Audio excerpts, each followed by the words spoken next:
मुंबईतील अंधेरी खार आणि चेंबूरमध्ये एफडीएनं कारवाई केली आहे। अंधेरीत कॅफे सिफारिश आणि खारमधील प्रिन्स ऑफ वेल्स रेस्टॉरंटवर धाड टाकण्यात आली आहे।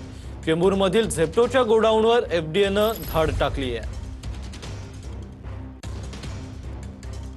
तर मुंबईतील अंधेरी खार आणि चेंबूरमध्ये ही एफडीएची धडक कारवाई पाहायला मिळते। अंधेरी पूर्वेतील सिफारिश कॅफेवर तसंच खार पश्चिमेतील प्रिन्स ऑफ वेल्स रेस्टॉरंटवर धाड टाकण्यात आली आहे। तसंच चेंबूरमधील झेप्टोवर कारवाई करण्यात आली आहे।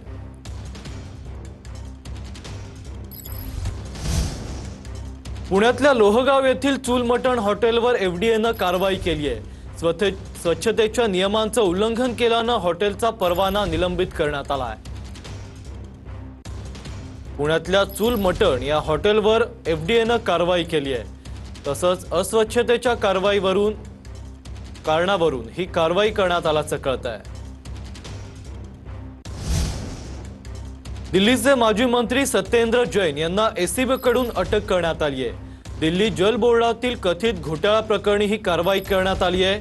एसटीपी टेंडर प्रक्रियेत भ्रष्टाचार केल्याचा जैन यांच्यावर आरोप आहे। जैन यांच्यासह एकूण 6 जणांना अटक करण्यात आली आहे।